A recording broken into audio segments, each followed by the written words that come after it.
పరిసరాలను క్లీన్గా ఉంచుకోవడం అనేది మన అందరి బాధ్యత. కేవలం మున్సిపల్తోనో లేకపోతే మున్సిపల్ వర్కర్స్తోనో కేవలం ఉన్నటువంటి ఉద్యోగులతోనే కావాలంటే సాధ్యం కాదు. మీకు అందరికీ తెలుసు. ఎందుకంటే చెత్త అనేది కేవలం ఒక దగ్గర నుంచి ఉత్పత్తి కాదు, ప్రతి ఇంటి నుంచి వస్తుంది. ఆ వచ్చేటటువంటి చెత్తను మనం ఎంత సైంటిఫిక్ వేలో దాన్ని హ్యాండిల్ చేస్తామనే దానిపైనే మన యొక్క భవిష్యత్తు అనేది ఆధారపడి ఉంటుంది. ఫర్ ఎగ్జాంపుల్, మీకు చెత్త అనేది 3 రకాలుగా విభజించాలి అనే విషయం అనేది ఎంతమందికి తెలుసు? నాకు ఒక్కసారి ప్లీజ్ హ్యాండ్ రైజ్ చేసి తెలియజేయండి.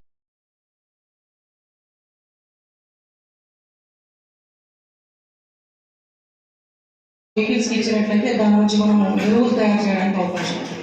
ఓకేనా? నెక్స్ట్ రెండవది పొడి చెత్త అంటాం.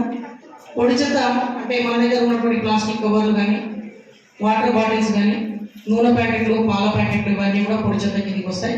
దీనికి డబ్బా ఉన్నా లేకున్నా పిఎం సంతులు కూడా మనం సెపరేట్ చేసి ఇవ్వడానికి అవకాశం ఉంటుంది. ఓకే. దాని తర్వాత మూడవది హానికర చెత్త అంటాం. హానికర అంటే హజార్డస్ వేస్ట్ అని అంటాము. మన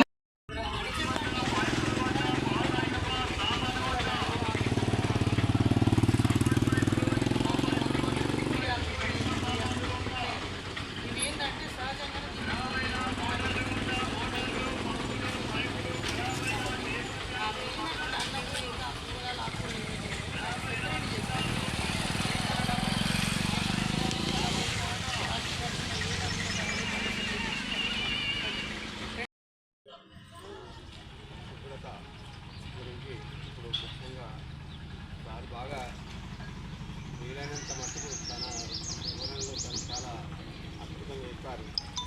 ఆ సార్ చెప్పిన ఆ మాటలన్నీ కూడా మీరు అవగాహన చేసుకొని మీతో పాటు మీ పక్కిళ్ళ వాళ్ళకు కూడా మీకు తోచినంత మీకు వీలైనంత మట్టుగా వాళ్లకు చెప్పే అవకాశం ఇచ్చి చెప్పే